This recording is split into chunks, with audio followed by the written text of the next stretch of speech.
In this video, we will learn how to copy paste number of name in one cell in Excel sheet.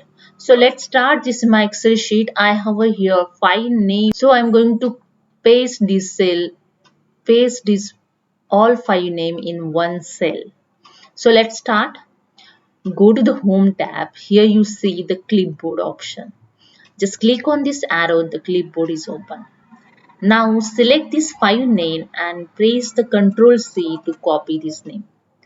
When you copy here you see the clipboard add the one line to paste this name. So select the one cell and double click to bring the cursor and click on the in clipboard to paste. Okay. Now here you see the all name paste in one cell. Okay. Now if you want to do in reverse, here I have all name in one cell but I want to paste in different cell. So how it's done?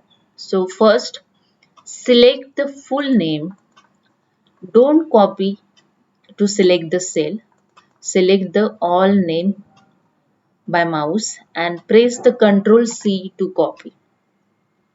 Then select the one cell here and click on the in clipboard to paste. That's it. Here you go. All name paste in different cell. So hope you understand. If you like this video, please subscribe my channel. Thank you so much.